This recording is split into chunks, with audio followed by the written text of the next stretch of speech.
வணக்கம். இன்றைக்கி நம்ம பார்க்க போகிற சமையல் என்னென்னு பார்த்தீங்கன்னா, ஒரு அருமையான கருவேப்பிலை தொக்கு எப்படி செய்யலாங்கிறத பார்க்கலாம். நல்லா டேஸ்ட்டாகவும் இருக்கும். ரொம்ப சிம்பிளான ஒரு மெத்தடு. நல்லா ஈஸியாகவும் இருக்கும். சாதத்தை போட்டு பிசைஞ்சு சாப்பிட்றதுக்கு நல்லாயிருக்கும். இட்லி தோசைக்கெல்லாம் கூட தொட்டுக்கலாம். வாங்க எப்படி செய்யலாங்கிறத பார்க்கலாம்.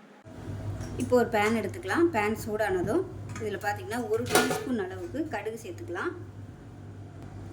1 டீஸ்பூன் ஃபுல்லாக கடுகு சேர்த்துக்கலாம்.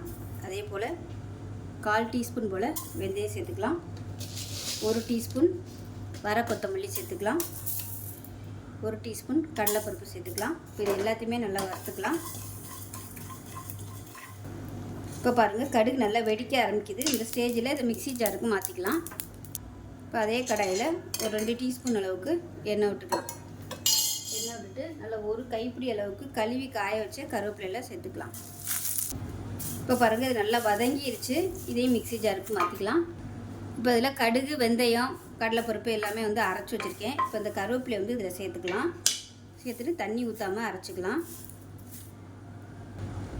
இப்போ இதில் சின்ன நெல்லிக்காய் சைஸுக்கு புளி ஊற வச்சுருக்கேன். அதை இதோட சேர்த்துக்கலாம். சேர்த்துட்டு நல்லா நைஸாக அரைச்சிக்கலாம். இப்போ ஒரு பேன் எடுத்துக்கலாம். இதில் தேவையான அளவுக்கு நல்லெண்ணெய் சேர்த்துக்கலாம். இப்போ எண்ணெய் நல்லா சூடாகிடுச்சு. ஒரு கைப்பிடி அளவுக்கு பொடியாக நறுக்குனா பூண்டு சேர்த்துக்கலாம். அது கூடவே கொஞ்சமாக பெருங்காயம் சேர்த்துக்கலாம்.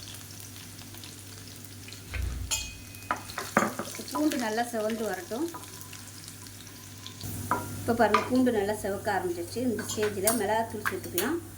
காரத்துக்கு ஏற்ற மாதிரி மிளகாத்தூள் சேர்த்துக்கோங்க. நான் ஒரு 2 டீஸ்பூன் அளவுக்கு சேர்த்துக்கிறேன். சேர்த்துட்டு லைட்டாக மிக்ஸ் பண்ணி விட்டுட்டு அடுத்த செகண்டே நம்ம அரைச்சி வச்சுருக்க இந்த பேஸ்ட்டை சேர்த்துக்கலாம்.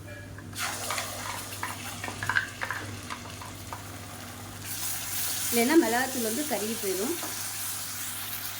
இப்போ மிக்ஸி அலசிட்டு அந்த தண்ணியை அப்படியே கொஞ்சமாக சேர்த்துக்கிறேன். ரொம்ப ஊற்றிட வேணாம்.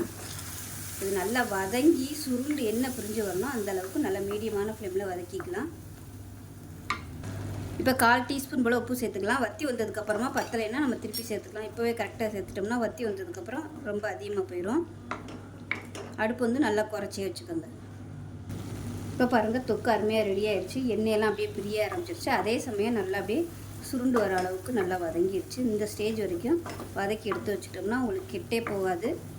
இட்லி, தோசை, சாதம் எல்லாத்துக்குமே தொட்டு சாப்பிடலாம். அருமையாக இருக்கும்.